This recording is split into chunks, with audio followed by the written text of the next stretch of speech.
प्रशासनिक सेवा हेतु आयोजित प्रारंभिक प्रतियोगी परीक्षा उत्तीर्ण करने पर प्रोत्साहन योजना।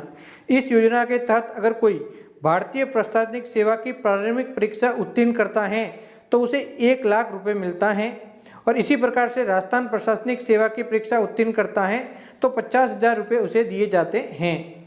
दूसरी योजना है निर्माण श्रमिक के पुत्र पुत्री का IIT IIM में प्रवेश मिलने पर ट्यूशन फीस की पुनर्भरण योजना। इस योजना के अंतर्गत पात्र हिताधिकारियों के पुत्र पुत्री का IIT या फिर IIM पाठ्यक्रम हेतु प्रवेश लेने पर ट्यूशन फीस का पुनर्भरण मंडल द्वारा किया जाता है। यानी कि जो भी ट्यूशन फीस लगती हैं उन सभी ट्यूशन फीस का पुनर्भरण किया जाता है अगर श्रमिकों के बच्चे IIT IIM में प्रवेश ले लेते हैं। तीसरी योजना है निर्माण श्रमिकों के लिए व्यावसायिक ऋण पर ब्याज के पुनर्भरण योजना। इस योजना के अंतर्गत पात्र हिताधिकारियों को व्यवसाय हेतु वित्तीय संस्था द्वारा अधिकतम 5 लाख रुपए तक का स्वीकृत ऋण पर ब्याज का पुनर्भरण मंडल के द्वारा किया जाता है। यानी कि 5 लाख रुपए तक का अगर किसी श्रमिक ने यहाँ पे बिजनेस लोन ले रखा है व्यवसाय के लिए तो उसके ऊपर जो भी ब्याज लगता है तो उसका पुनर्भरण यहाँ पे किया जाता है। यानी कि पूरा का पूरा ब्याज यहाँ पे श्रमिक को लौटाया जाता है। अगली योजना है निर्माण श्रमिक अंतर्राष्ट्रीय खेल प्रतियोगियों हेतु प्रोत्साहन योजना।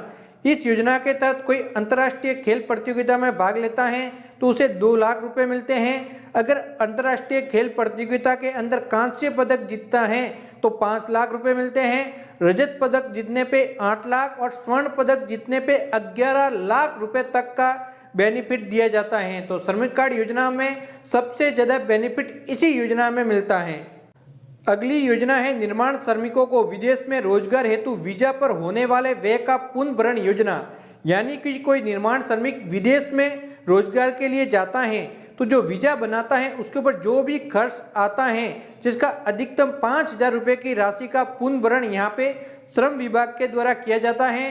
यानी कि जो आपने वीजा बनाया है उसके ऊपर जो भी आपका व्यय आया है तो यहाँ पे अधिकतम 5,000 राशि की यहाँ पे जो श्रमिक हैं उसको दे दी जाती हैं। अगली योजना है हिताधिकारी की सामान्य अथवा दुर्घटना में मृत्यु या फिर घायल होने की दशा में सहायता योजना 2014।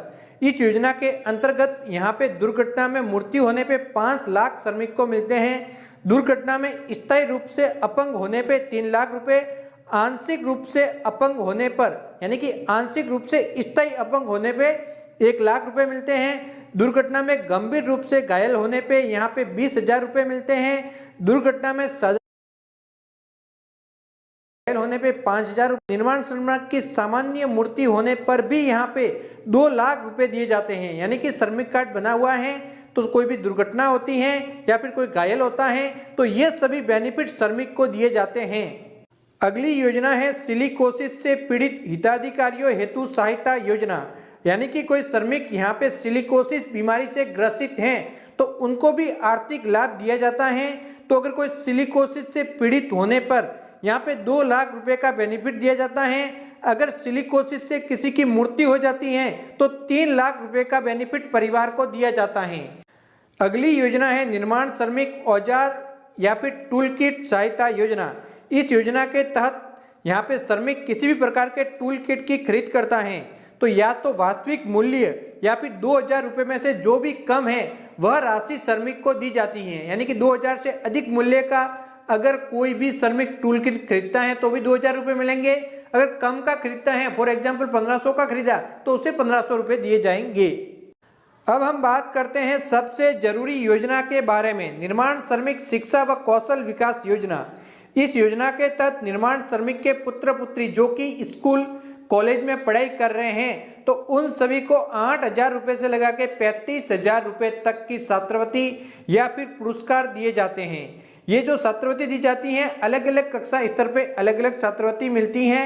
इसके साथ ही साथ 10वीं व 12वीं कक्षा की बोर्ड परीक्षाओं में प्रथम 10 स्थान पे आने वाले छात्र छात्राओं को 1 लाख रुपए की प्रोत्साहन राशि भी दी जाती हैं। तो ये है छात्रों के लिए जो कि श्रमिक के पुत्र पुत्री हैं उनके लिए एक महत्वपूर्ण योजना।